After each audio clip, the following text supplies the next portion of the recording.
The Quiet Gardener. The morning sun cast long shadows across the fields of New Haven as Marcus Chen knelt beside his tomato plants, carefully examining each leaf for signs of disease. At 78 years old, his weathered hands moved with the precision of someone who had spent decades perfecting his craft. The soil between his fingers felt rich and alive, a stark contrast to the cold metal corridors he had once known so well. New Haven was a peaceful agricultural colony on the outer rim of human space, home to 3,000 souls who had chosen the simple life of farming over the hustle of the inner worlds. Marcus had arrived here 40 years ago, seeking nothing more than quiet fields and honest work. The colonists knew him as a kind old man who grew the best vegetables in 3 sectors, and always had time to help a neighbor fix their irrigation system. The morning routine was sacred to Marcus.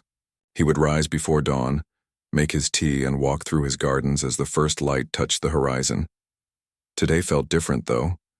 Something in the air carried a tension that made his old instincts stir. He paused, tilting his head slightly, as he listened to sounds that didn't belong. A low rumble echoed across the valley, growing steadily louder. Marcus straightened slowly, his keen eyes scanning the sky until he spotted them. Ships, large ones. Their hulls gleamed with the distinctive blue-silver alloy that he recognized immediately. His expression remained calm, but his mind began calculating distances, weapon ranges, and tactical possibilities with the automatic precision of old training. The Valthari had returned. The alien vessels descended like dark storms, their massive forms blotting out sections of sky as they settled into hovering positions above the main settlement. Marcus had seen ships like these before, though not for many years. They were beautiful in their way, organic curves blending with technological precision, but he knew the destructive power they contained. Other colonists emerged from their homes, pointing and murmuring with the mix of curiosity and concern that civilians showed when confronted with the unknown. Children pressed their faces against windows while their parents gathered them close. Marcus continued tending his plants, though his attention was divided between the tomatoes and the deployment patterns of the alien craft. Commander Zethkar of the Valthari Third Fleet stood on the bridge of his flagship, the Sovereign's Will, and gazed down at the human settlement with barely concealed disdain. The colony was even more primitive than intelligence reports had suggested. Simple buildings, crude agricultural equipment, and natives who seemed more interested in dirt than technology. These humans were supposedly the same species that had once fought the mighty Valthari Empire to a standstill, but Zethkar found that hard to believe. "Sir, we're receiving communications from the settlement," reported his communications officer, her voice carrying the musical tones common to their species. "They're asking about our intentions and requesting permission to speak with our commanding officer." Zethkar's mandibles clicked in amusement. "How quaint. They think they have the right to question us." He gestured toward the view screen showing the peaceful farmland below. "This world sits in territory that rightfully belongs to the Valthari Empire. These squatters have had 40 years to enjoy their little farming experiment. That ends today." The commander activated the ship's external communications array, his voice booming across the settlement below. "Humans of this world, you are trespassing on sovereign Valthari territory. You have 1 solar hour to gather your essential belongings and prepare for relocation. Resistance will not be tolerated." Down in his garden, Marcus heard the announcement and sighed softly. He had hoped for a few more years of peace, but it seemed the galaxy had other plans. He stood brushing soil from his knees and began walking toward the main settlement where confused and frightened colonists were gathering. The town square filled quickly as people sought answers and comfort from their neighbors. Mayor Sarah Jackson, a competent woman in her 50s who had led the colony for over a decade, stood on the steps of the town hall trying to maintain order.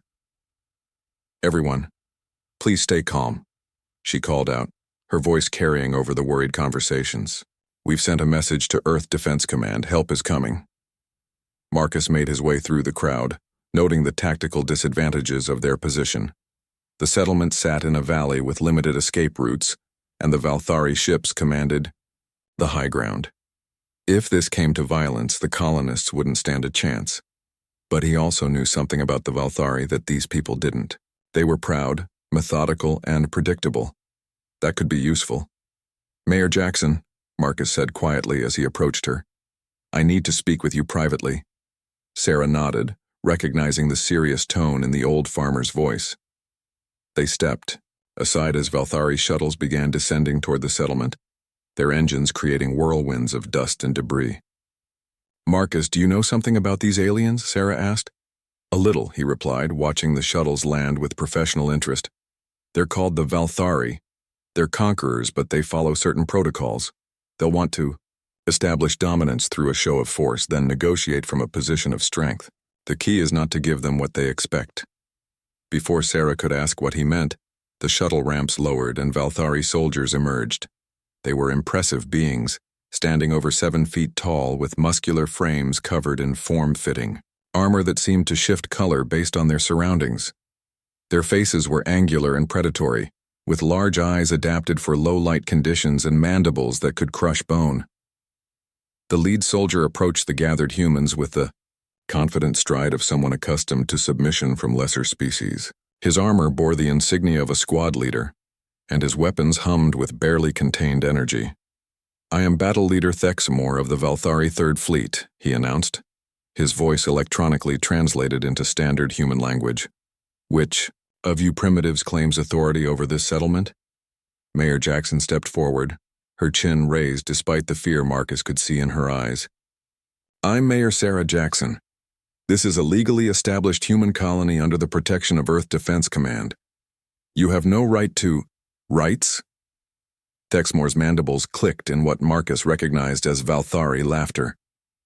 "You speak of rights while squatting on Valthari territory? Your pathetic species was granted mercy after your last defeat. That mercy has limits." Marcus felt a familiar calm settle over him as he processed the tactical situation. 12 visible soldiers, standard patrol configuration, likely 2 more shuttles in reserve. Their armor would stop most civilian weapons, but they were overconfident. Overconfidence was always exploitable. "You're mistaken about something," Marcus said quietly, stepping forward. The Valthari soldiers turned toward him, and Thexamore's large eyes focused on the elderly human with obvious disdain. "Did this old fool just address me without permission?" "I said you're mistaken," Marcus repeated calmly. "This isn't Valthari territory. It never was. The Treaty of Centauri Prime established these borders 43 years ago after your people learned the cost of underestimating humanity." The squad leader's posture shifted, his hand moving closer to his weapon. "You dare lecture me about treaties, ancient human? You should be grateful we allow your kind to exist at all." Marcus smiled slightly, the expression not reaching his eyes. "I'm just a gardener now, but I remember the treaty negotiations. I was there." Before Thexamore could respond, his communication device chirped with an incoming message from his commander. After listening for a moment, his expression grew even more contemptuous. "Commander Zethkar has ordered me to arrest one of you as an example to the others," he announced. "The old one will do. His presumption requires correction." Marcus stepped forward willingly, raising his hands to show he wasn't armed. "No need for violence. I'll come quietly." The other colonists began to protest, but Marcus turned to face them with a reassuring smile. "It's all right. Take care of the gardens while I'm gone. The tomatoes need watering every other day, and don't forget to check the pest traps." Sarah Jackson stared at him in confusion. How could he be thinking about vegetables at a time like this? But there was something in his eyes, a depth and certainty that suggested he knew exactly what he was doing. The Valthari soldiers bound Marcus's hands with energy restraints that hummed with contained force. As they led him toward their shuttle, he took the opportunity to study their equipment and procedures with the eye of someone who had once made it his business to know everything about Valthari military capabilities. "Tell me," Marcus said conversationally to Thexamore as they walked, "how are the crops on your homeworld this season? I heard the Valthari were having trouble with soil alkalinity in the northern provinces."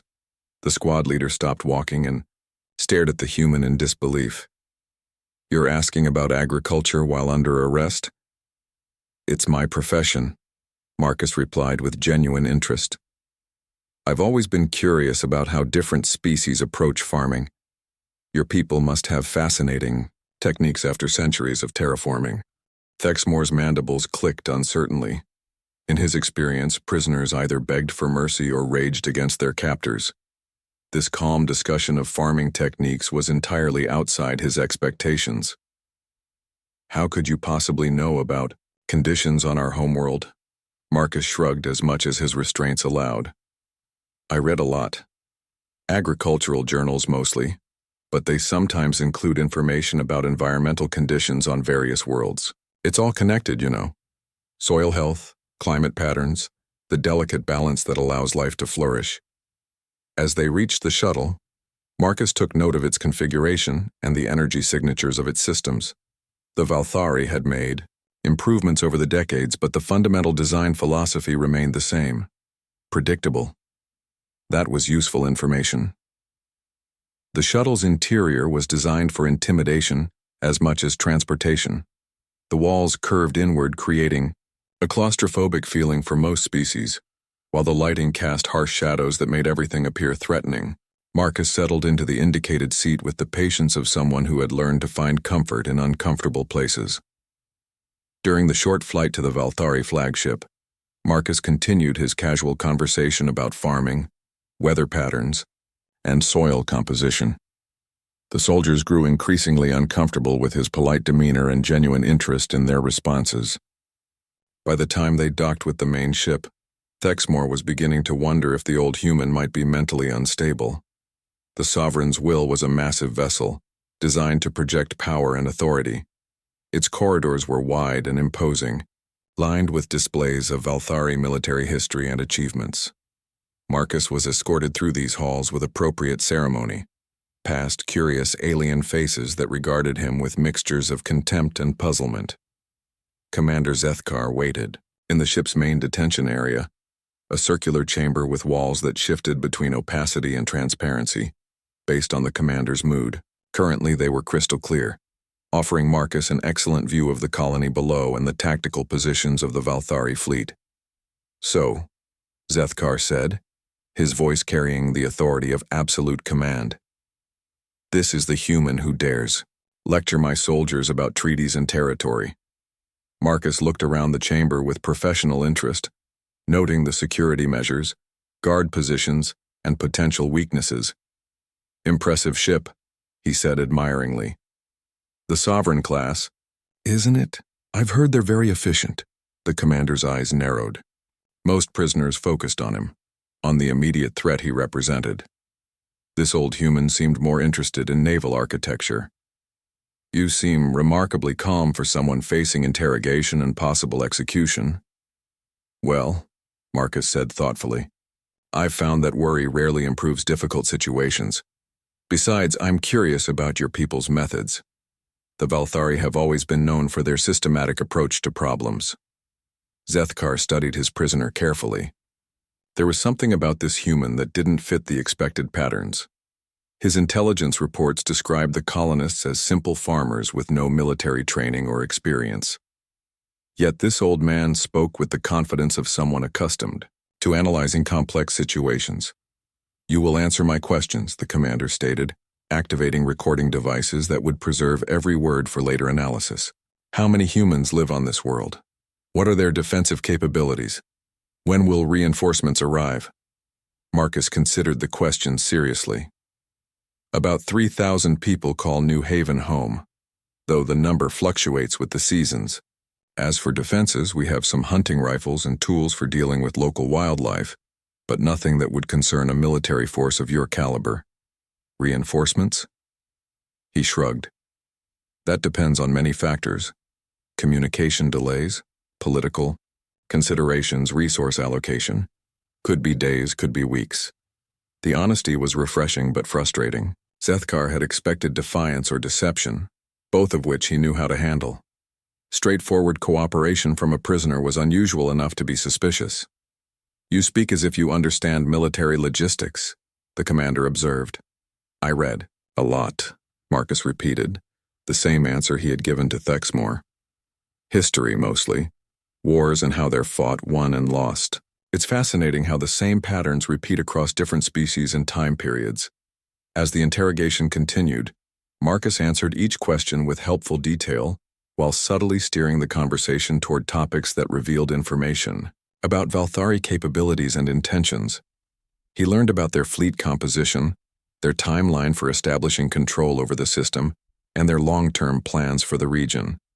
What the aliens didn't realize was that they were being interviewed by someone who had once made it his life's work to understand every aspect of their military machine. The old gardener asked innocent questions about their homeworld, their supply lines, and their recent campaigns, building a comprehensive picture of current Valthari strength and strategy. Hours passed, and Zethkar found himself growing increasingly frustrated with his prisoner's cooperative but ultimately unhelpful responses. The human answered every question, provided detailed information about the colony, and even offered suggestions for improving Valthari agricultural techniques. Yet something felt wrong about the entire interaction. Enough. The commander finally declared, "You will be confined while I decide your fate. Perhaps a night in our detention cells will make you more forthcoming about matters of real importance." Marcus nodded politely. "Of course. Might I ask about the food? I have some dietary restrictions due to my age, nothing serious, but certain proteins can cause digestive issues." Even the guards seemed taken aback by the prisoner's practical concerns about meal planning while facing an uncertain future. As they led him to the detention level, Marcus continued his friendly conversation, asking about ship operations, crew rotations, and the challenges of maintaining such a large vessel in deep space. The detention cell was comfortable by military standards with basic amenities and adequate space for movement. Marcus settled onto the sleeping platform and closed his eyes, not to rest, but to organize the wealth of information he had gathered during his brief time aboard the ship. The Valthari had grown confident in the decades since their last major conflict with humanity. Their technology had advanced, their fleet had expanded, and their tactics had evolved. But they had also become predictable in their success, following established patterns that could be analyzed and exploited by someone who understood their military doctrine. As night settled over the ship, Marcus began to plan, not an escape, not yet, but something far more valuable. He was going to give the Valthari Empire a lesson in why underestimating humanity was always a mistake, no matter how peaceful and harmless humans might appear. The old gardener smiled in the darkness of his cell, remembering skills he had hoped never to need again.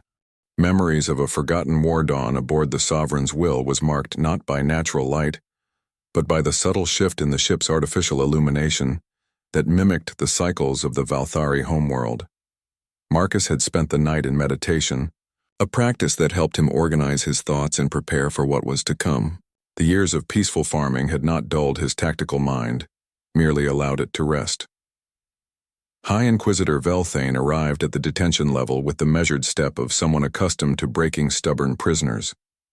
She was older than the soldiers Marcus had encountered, her chitinous armor bearing the scars and decorations of many campaigns.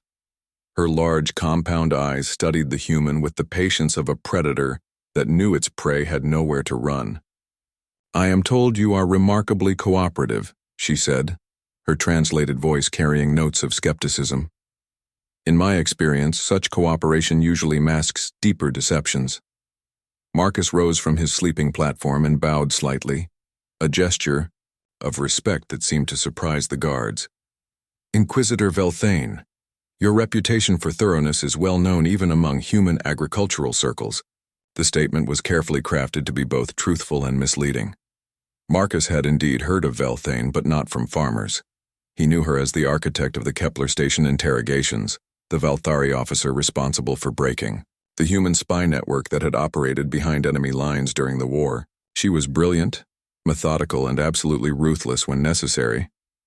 Agricultural circles? Velthane's mandibles clicked with amusement. "You continue to surprise me, old human. Most prisoners focus on their immediate survival, not on maintaining polite conversation about their hobbies. Perhaps that's because most prisoners haven't had the benefit of a peaceful retirement," Marcus replied. "When you've spent years growing things instead of destroying them, Your perspective changes. Violence becomes less appealing than understanding. The Inquisitor studied him carefully as they walked toward the interrogation chamber.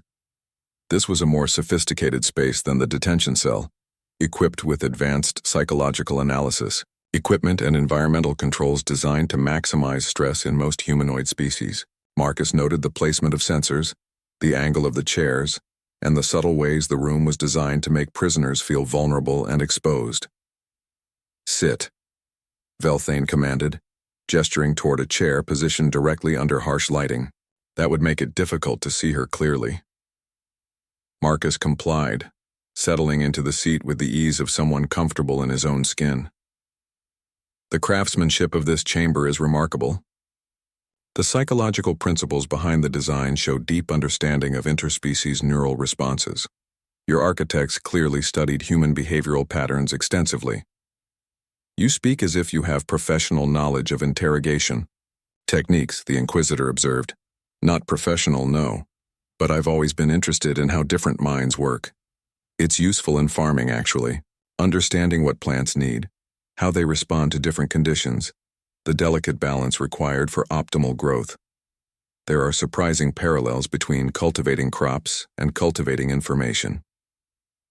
Velthane activated the chamber's recording systems and settled into her own chair, positioned to give her every psychological advantage. Let us begin with simple facts. What is your name? Marcus Chen. I've lived on New Haven for 40 years, farming and occasionally helping neighbors with technical problems. Your age? 78 standard years. Your occupation before becoming a farmer? Marcus paused for just a moment, as if considering how much to reveal. I served in Earth Defense Command for a time. Nothing glamorous, mostly logistics and supply coordination. The answer was technically true, though it omitted rather important details about the nature of his service. Velthane's instruments detected the slight hesitation and flagged it for further exploration. Military logistics, she mused. That would explain your familiarity with our procedures and equipment. What was your rank? I reached the rank of colonel before retiring.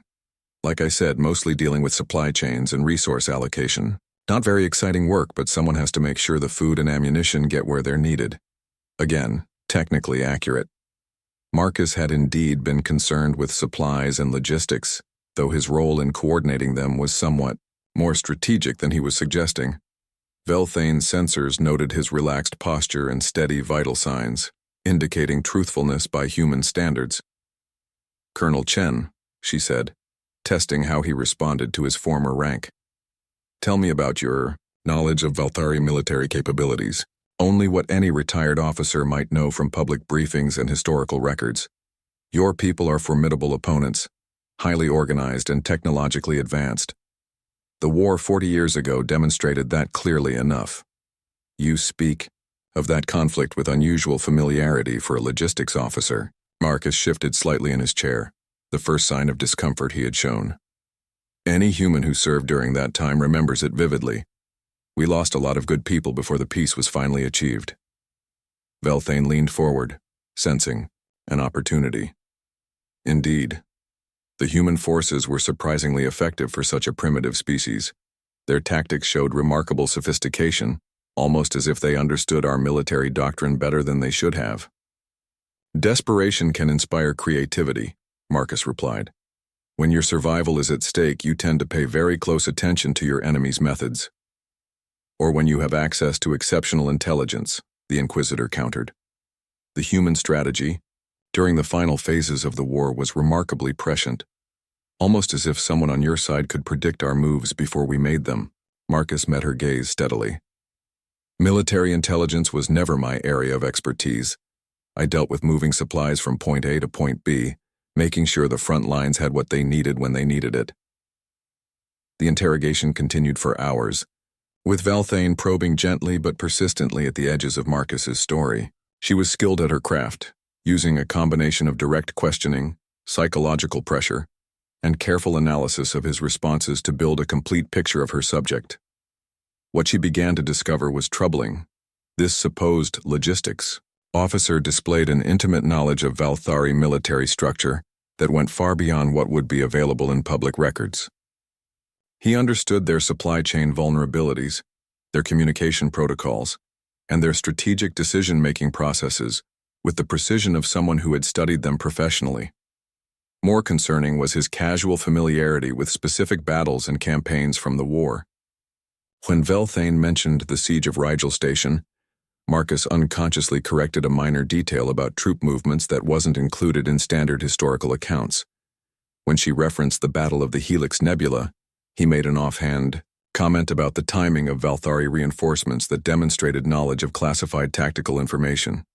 Colonel Chen, Velthane said during a brief pause in the questioning, I find myself curious about your specific assignments. During the war, surely a logistics officer of your apparent expertise would have been involved in some significant operations. Marcus rubbed his chin thoughtfully. Well, there was the supply operation for Kepler Station. That was challenging from a coordination standpoint. Multiple species, different equipment requirements, the need to maintain operational security, while moving large quantities of material through contested space. The Inquisitor's compound eyes focused sharply on the human. Kepler Station had been the site of the most significant human victory of the war, a battle that had turned the tide, and ultimately led to the peace negotiations. The human defense of that station had been a masterpiece of tactical planning and strategic insight. You supplied the defenders of Kepler Station? She asked carefully. Among other postings, yes. It was a complex operation, requiring careful timing and route planning to avoid your patrol squadrons. The defenders were quite specific about their requirements too.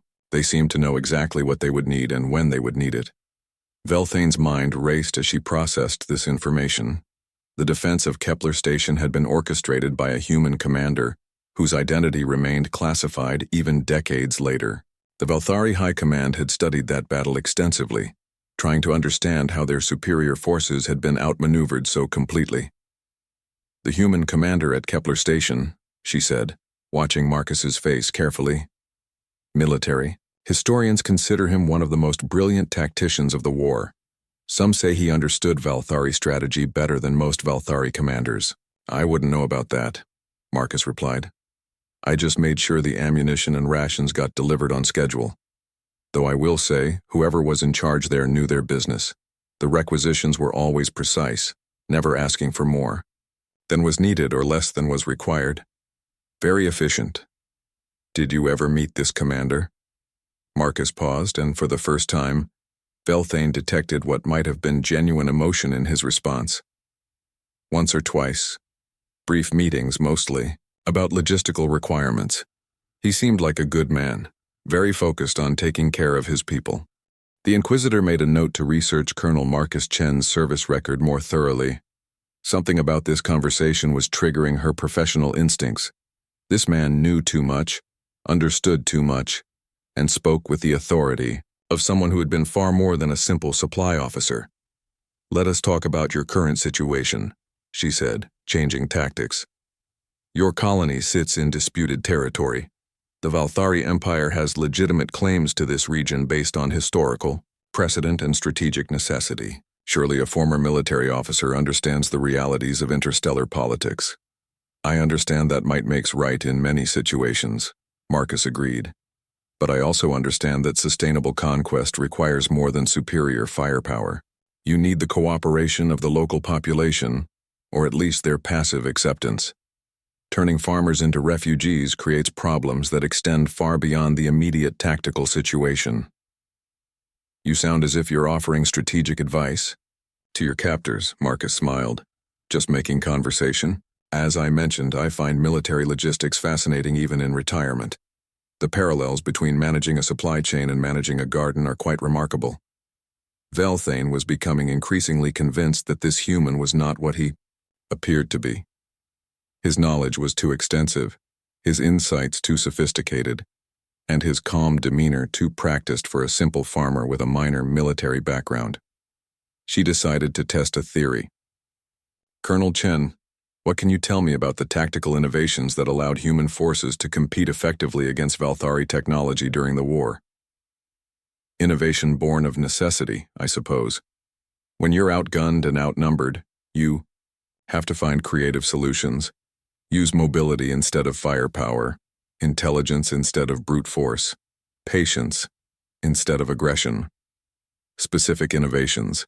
The coordinated strike patterns that negated our numerical advantages. The communication methods that made human forces so difficult to intercept. The predictive strategies that seemed to anticipate our moves.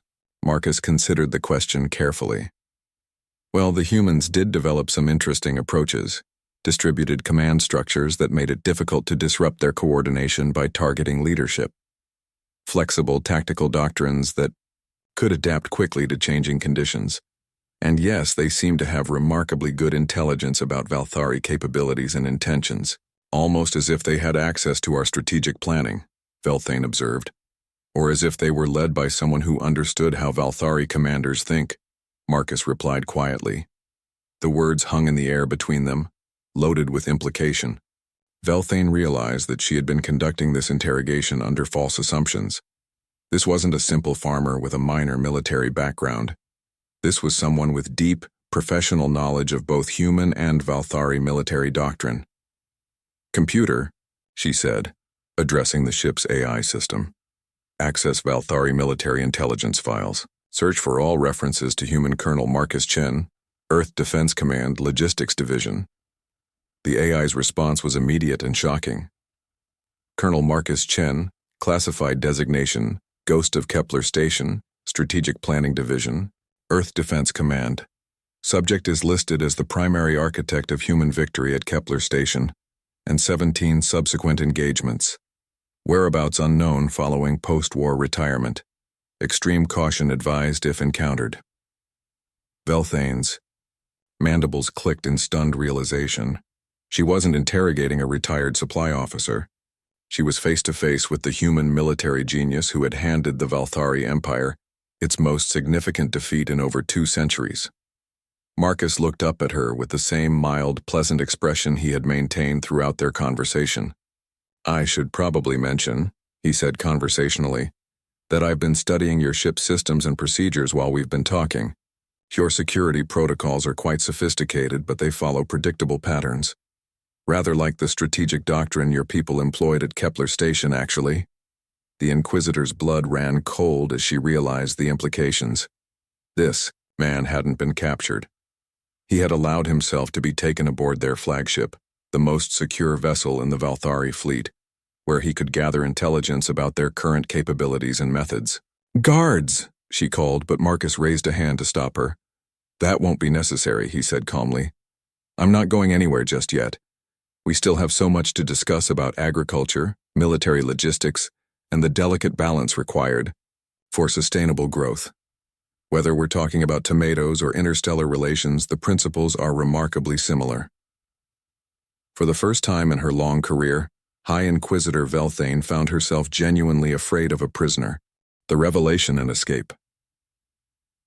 The command center of the Sovereign's will erupted in controlled chaos as the full implications of their prisoner's identity became clear. Commander Zethkar stood before the main display screen, his hands clenched behind his back as he studied the classified files that painted a very different picture of the mild-mannered farmer they had so casually arrested. General Marcus Chen, he read aloud, his voice tight with suppressed anger.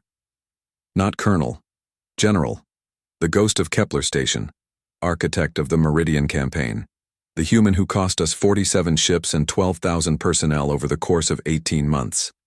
High Inquisitor Velthane stood beside him, her compound eyes reflecting the light of the displays as she processed her own failure to recognize the most wanted human strategist of the previous generation. He's been playing us from the beginning. Commander, every question I asked, every response he gave, it was all calculated to extract information while revealing nothing of value about himself. How is this possible? Zethkar demanded. Our intelligence networks reported that General Chen disappeared after the war. No trace, no records, nothing to suggest he was still alive, let alone living as a simple farmer on a backwater colony. The four. Perfect hiding place, Velthane observed grimly. Who would look for humanity's greatest military mind among vegetable gardens and irrigation systems? He's been invisible for 40 years and we walked right into his hands. In the detention section, Marcus continued his patient conversation with the guards, asking innocuous questions about their homeworld, their training, and their experiences serving aboard such an impressive vessel. The guards, unaware of the revelation taking place in the command center, found themselves oddly charmed by the elderly human's genuine interest in their lives and culture. "Tell me," Marcus said to the guard captain, a seasoned veteran named Crixtal, "how do the Valthari maintain morale during long deployments? The psychological challenges of extended space travel must be significant for any species." Crixtal found himself answering thoughtfully. "We rotate crews regularly, maintain connection with home through quantum communications, and ensure that our missions have clear objectives and timelines. Purpose is important for maintaining focus." "Wise approach," Marcus nodded approvingly. "I found that plants respond similarly. Give them clear conditions, consistent care, and a defined role in the ecosystem, and they thrive. Neglect any of those elements, and problems develop quickly." The conversation was interrupted by the arrival of a squad of elite guards, their armor bearing the distinctive markings of the commander's personal security detail. Their leader, a massive Valthari with ceremonial scars marking his face, stepped forward with obvious respect for the prisoner's reputation. "General Chen," he said formally, "Commander Zethkar requests your immediate presence in the command center." Marcus smiled and stood slowly, his movements deliberate and unhurried. "Of course, I hope I haven't kept him waiting too long. It's been such a pleasant conversation with Captain Crixtal here about crew management techniques."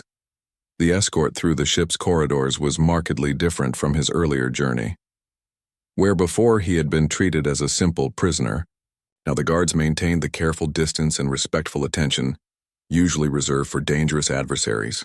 Word of his identity had spread through the ship's crew with the speed that important news always traveled in closed military communities. Marcus used the walk to complete his mental mapping of the ship's layout, noting security checkpoints, crew quarters, and critical systems access points. The Sovereign's Will was an impressive vessel, but like all military designs, it followed certain logical principles that made it predictable to someone who understood the underlying philosophy. The command center fell silent as Marcus entered, dozens of Valthari officers and crew members turning to study the legendary human strategist who had once made their empire's forces seem fallible. Commander Zethkar waited at the center of the chamber, his posture rigid with barely controlled tension.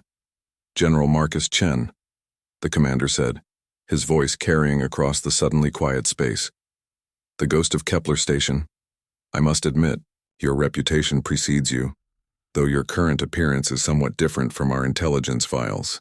Marcus looked around the command center with obvious appreciation, taking in the sophisticated displays, the efficient crew organization, and the technological innovations that had been implemented since his last encounter with Valthari military hardware.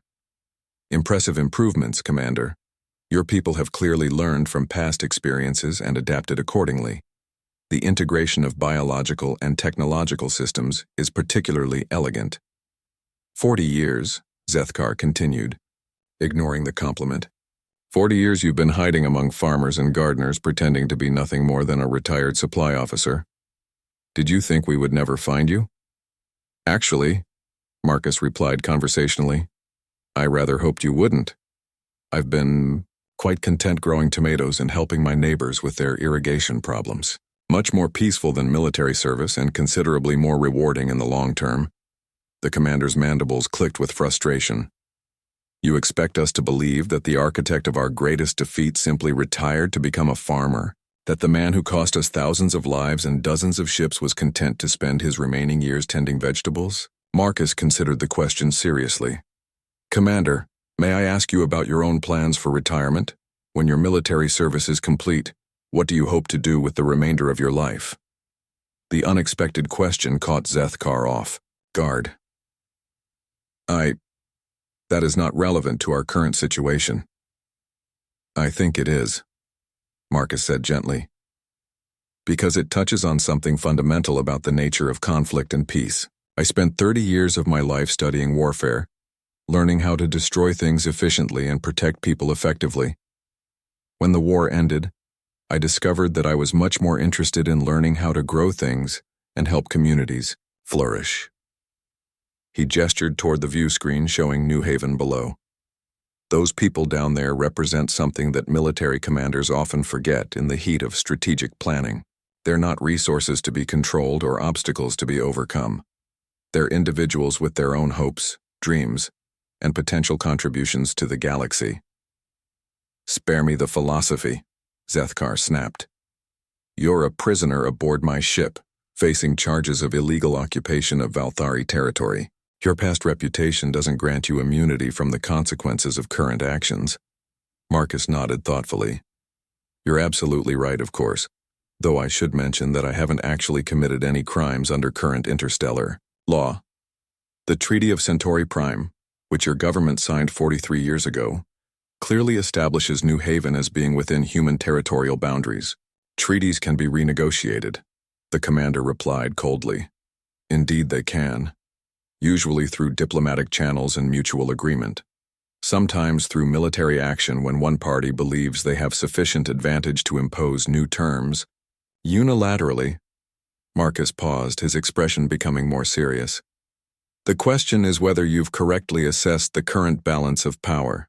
40 years is a long time, Commander. Many things have changed since our last encounter. Belthane stepped forward, her experience with interrogation making her sensitive to the subtle shifts in Marcus's demeanor. What are you suggesting, General? I'm suggesting that you might want to reconsider your assumptions about human military capabilities, Marcus replied calmly. The same way I've been reconsidering my assumptions about current Valthari technology and doctrine during our pleasant conversations over the past day. A chill settled over the command center as the implications of his words became clear. Zethkar realized that while they had been treating Marcus as a prisoner, he had been conducting his own intelligence-gathering operation with the systematic thoroughness that had made him legendary. You've been studying us, the commander said, his voice barely above a whisper. Learning, Marcus corrected gently. About your ship designs, your crew organization, your communication protocols, your strategic thinking. Fascinating developments, really. Your people have made remarkable advances in many areas, though you've also developed some interesting vulnerabilities that didn't exist during our previous conflict. The bridge crew exchanged nervous glances as they realized they had been observed and analyzed by one of the most brilliant tactical minds in known space. Marcus had spent hours asking innocent questions, making casual observations, and engaging in friendly conversation, all while building a comprehensive understanding of their capabilities and weaknesses. What vulnerabilities? Zethkar demanded. Marcus smiled. Well, for example, your improved automation systems are wonderfully efficient, but they create single points of failure that can be exploited by someone who understands the underlying architecture. Your enhanced communication networks provide excellent coordination, but they also create pathways for systematic disruption. Your advanced weapons systems are remarkably powerful, but they require specific environmental conditions to operate at peak efficiency. As he spoke, Marcus casually reached into his clothing and withdrew what appeared to be a simple farming tool, a small device used for testing soil composition. Several guards moved toward their weapons, but Marcus held up his free hand in a peaceful gesture. Relax, he said calmly. This is just a soil analyzer, though I should mention that after 40 years of agricultural work, I've become quite skilled at adapting civilian technology for other purposes. The principles of chemistry and electronics are remarkably similar, whether you're optimizing plant nutrition or disrupting sophisticated military systems. Commander Zethkar's eyes widened as he recognized the device for what it truly was. That's not a soil analyzer. That's a quantum disruptor disguised as farming equipment. Multi-purpose tool, Marcus agreed cheerfully. Very useful for both agricultural applications and electronic systems analysis. I've been making small modifications to your ship's systems during my stay here. Nothing dramatic, just subtle adjustments that will become apparent when they're needed. The command center erupted in alarm as crew members rushed to their stations, frantically running diagnostics on critical systems. Marcus watched their efforts with professional interest, noting their response protocols and the hierarchical structure of their crisis management procedures. I wouldn't worry too much. he said reassuringly. I haven't damaged anything permanently. Think of it as a demonstration rather than an attack. Though I should warn you that attempting to hold me against my will would be inadvisable at this point. Zethkar realized that he was facing a tactical situation unlike anything in his experience. His prisoner wasn't trying to escape through violence or trickery. Instead, he had systematically compromised the ship's systems while maintaining the pretense of cooperative captivity. What do you want? The commander asked. Very simple things, really, Marcus replied. I want you to withdraw your forces from New Haven. I want you to respect the existing territorial boundaries established by treaty. And I want you to remember that humanity is not the weak, scattered species you encountered 40 years ago. And if we refuse?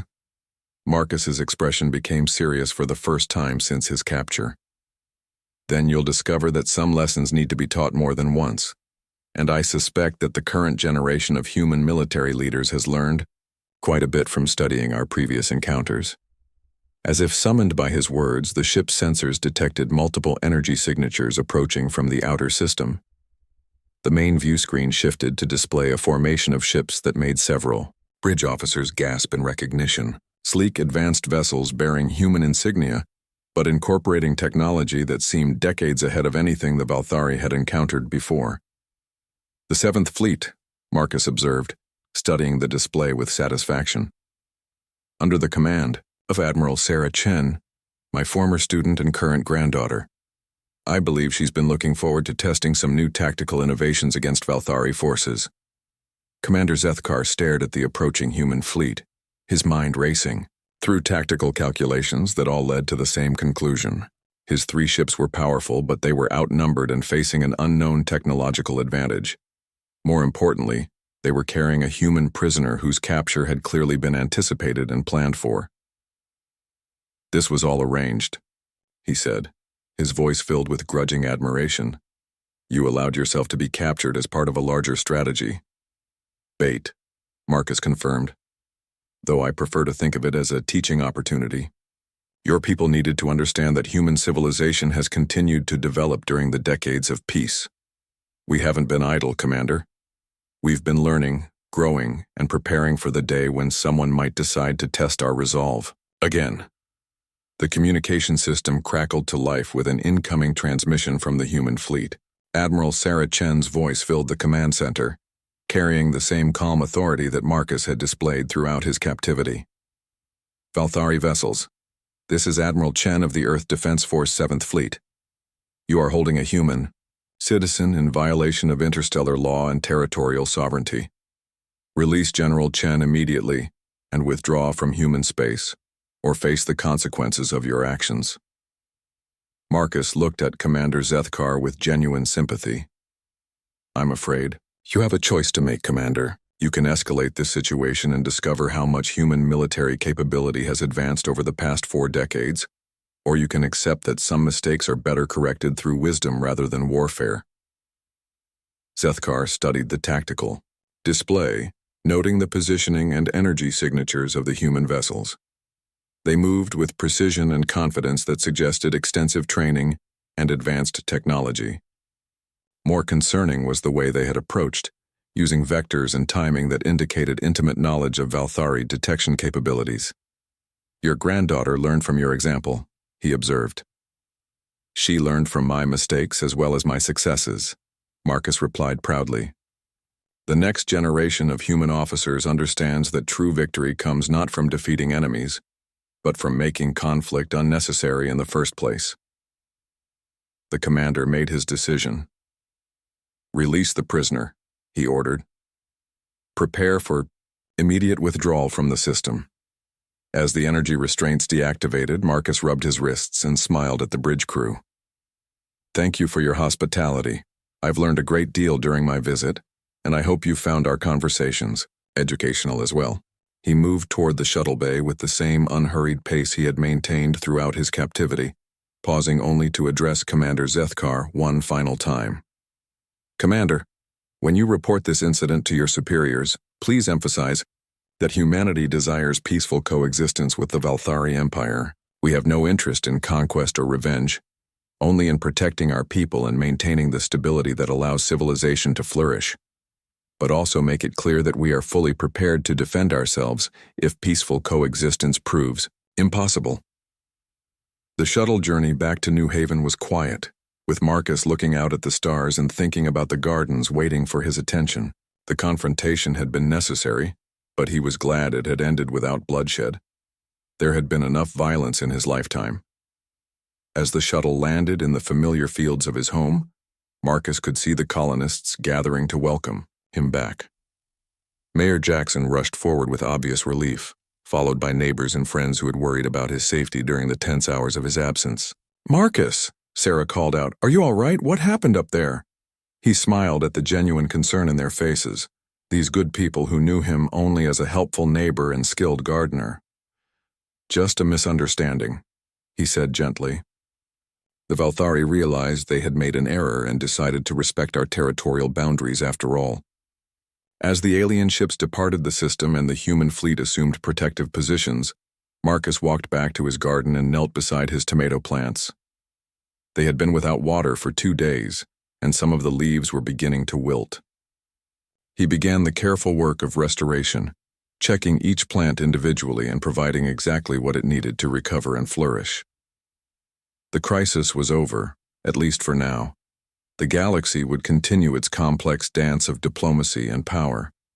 But New Haven would remain a peaceful place where people could grow things and build communities without fear. That was worth any amount of tactical maneuvering and strategic planning. Later that evening, as Marcus sat on his porch watching the sunset paint the sky in brilliant colors, he allowed himself a moment of satisfaction. The Valthari Empire had learned an important lesson about underestimating humanity, and his own people had demonstrated that they could defend themselves without abandoning their principles. Tomorrow he would return to his normal routine of tending plants, helping neighbors, and enjoying the simple pleasures of a peaceful life. But tonight, he permitted himself the quiet pride of a soldier who had served his people well, protecting not just their lives but their right to choose their own destiny among the stars. The old gardener smiled and began planning improvements to his irrigation system. There was always room for growth, whether in vegetables or in the delicate art of keeping the peace.